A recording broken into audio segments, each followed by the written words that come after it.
Hey there folks, welcome to Spectrum Pulse. We talk about music, movies, art, and culture. And today, we're going to be talking about the newest album from Demi Lovato, the one you've all been asking for, Confident. You know, throughout the course of doing Billboard Breakdown, I've come to develop an odd dislike for a certain type of pop anthem. The sort that's only gotten more popular in recent years due to the return of sleepy, sanitized, easy listening. The self-esteem anthem. Now, of course, the broad concept can still work. There's plenty of good songs, and they have some emotional power to them. We've all got our low points, and we get inspired by the right tune that pulls our spirits skyward. But there's a key element that I've seen missing in so many of these songs that really bothers me. A sense of drama. In the best cases, you get the feeling that the person who is singing with real purpose and populism to address a real wrong and inspire people, or that they themselves have pushed through that crisis and are all the stronger for it. And what's even trickier is that there's no one formula to make all this work. Sometimes it's in the writing, sometimes the melodic swell, sometimes the expansive production, but most of the time, it's in the performance. And one of the things that tends to annoy me so much is how many of these performances, how safe they feel. There's nothing raw or fiery in the delivery. Nothing gets the blood coursing or show that the performer has ever been through the situations that might deserve such an anthemic response. Easy comparison, let's take two songs from Christina Aguilera, an artist I don't even like, Beautiful and Fighter. Now you can argue that after Mean Girls, you really can't take Beautiful seriously anymore, but there was a populist fervor to that song that's kind of hard to fake, especially in comparison with far weaker entries like Firework by Katy Perry. And even that song's not terrible. And hell, Fighter, that song's just awesome. Happy because it actually anchored itself in a rock guitar, and happy because Christina sells it with a raw, explosive energy that feels believable. You can believe she went through that situation. Plays a song like Rachel Platten's gutless and completely generic fight song, and you realize that A, what real vocal charisma and power sounds like, and B, wow, Christina Aguilera really has mismanaged her career over the past decade. So let's talk about Christina Aguilera's spiritual successor, Demi Lovato, another former Disney starlet with a huge voice that unfortunately makes every single song sound like hard work. Now, it's taken me a long time to come around on Demi Lovato. Well, it's because while I liked her 2013 album Demi for the smarter than expected content and some solid hooks, there were way too many structural problems in the rushed composition, the by the numbers production if it was good at all, and the underwritten lyrics to really be excused here. But Demi has always felt like a transitional album to me, a stepping stone to where she fully can step out as the vibrant, fully formed pop star that she is. And with the lead-off singles off of Confident,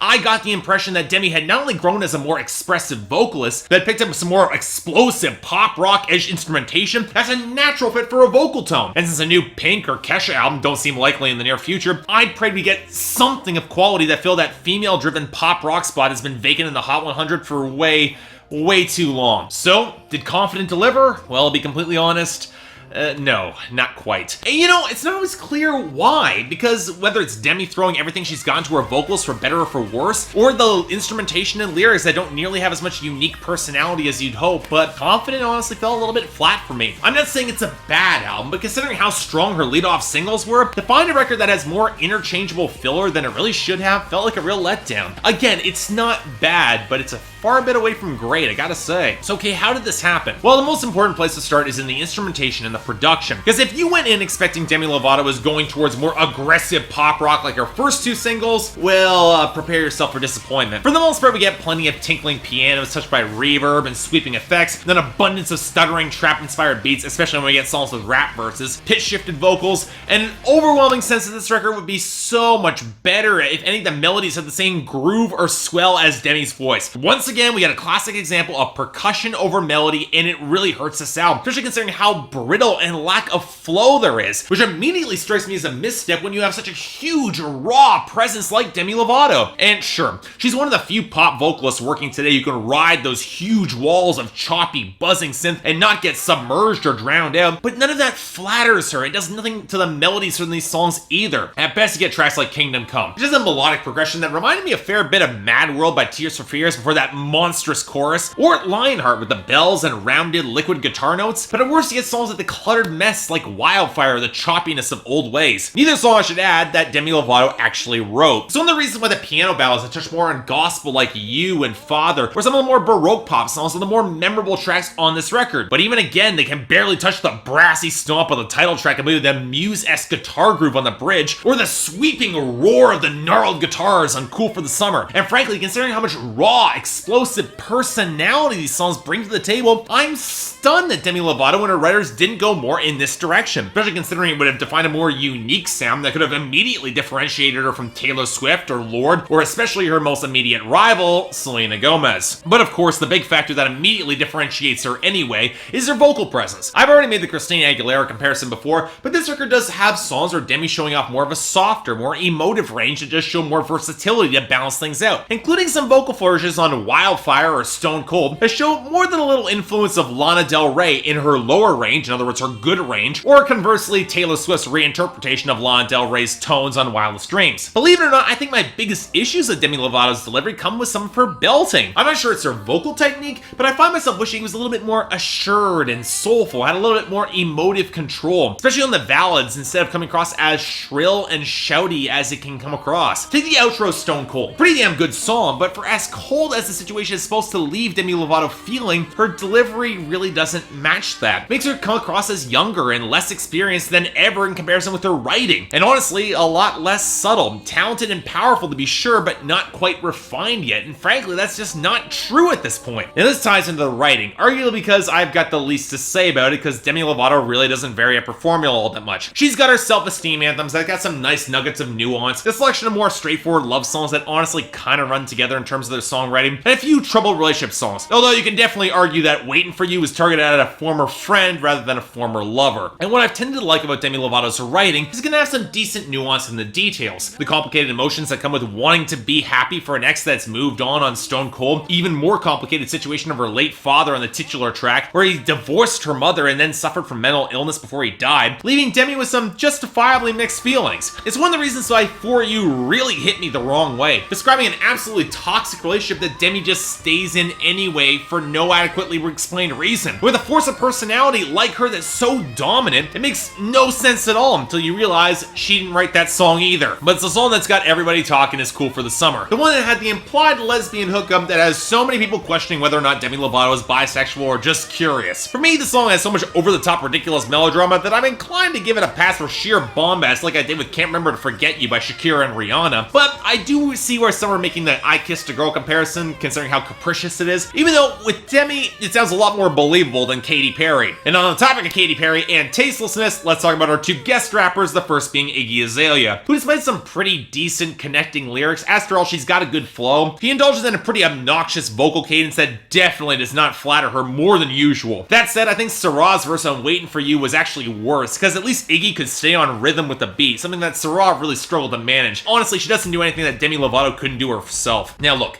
at the end of the day, I wanted to come in and praise this album to the high heavens. I had a lot of high expectations here, but the sad fact is that after the singles that open up this album, there's a distinct drop-off in quality, at least to a succession of tracks that aren't bad, but aren't exactly interesting either. I'm still convinced that Demi Lovato could deliver a quality album, but that would require she kept a firm hand on all the writing herself and to find more unique of sound. I hate to say it, but a few great songs can't save an album on its own. So for me, it's a very strong 6 out of 10, but I am going to recommend it. No, it's not on the same level as Carly Rae Jepsen or Marina and the Diamonds when it comes to pure pop music that's been dropped this year, but you know what? I'm still seeing good signs ahead for Demi Lovato. She's only getting better, and that indeed, that's worth something. So yeah, thanks a lot for watching. If you'd like to like and subscribe, I'd be more than grateful.